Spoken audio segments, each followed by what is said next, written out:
Au départ, le RMI, lorsqu'il a été créé, il devait être inconditionnel. Aujourd'hui, on sait très bien que ce n'est plus le cas.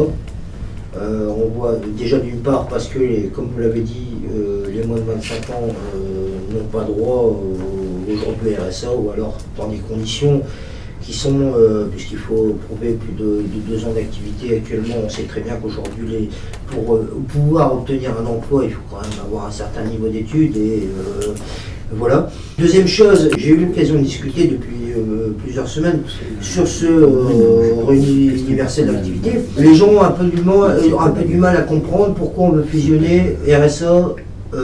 À la rigueur avec la SS, on peut comprendre, mais avec l'APL, on ne comprend plus tout à fait. C'est pas du tout la même chose.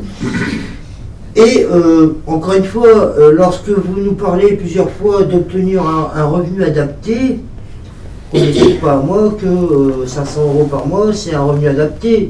Surtout quand on voit, par exemple, annonce du président qu'il n'y aura pas de revalorisation du RSA aujourd'hui.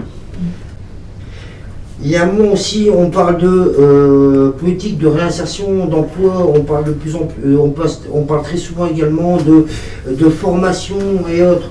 On sait très bien aujourd'hui que le marché de l'emploi est saturé. Ah non.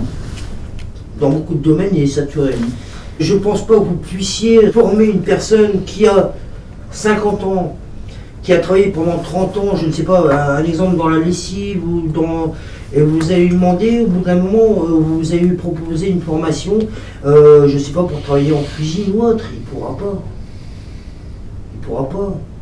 Il faut pas se leurrer. Moi, je connais beaucoup de personnes qui ont 50 ans, qui ont réussi à s'en sortir jusqu'à présent, parce que soit ils avaient de la famille ou leurs épouses ou autres qui les aidaient à lire leurs documents, à remplir les documents. Moi je connais par exemple mon père qui a travaillé pendant 45 ans dans sa vie, n'a jamais su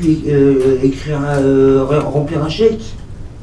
Et c'est encore une réalité. On en parle de plus en plus souvent aujourd'hui parce qu'on dit que beaucoup de jeunes arrivent au collège, aujourd'hui ils ne savent même pas lire. Bien. Voilà.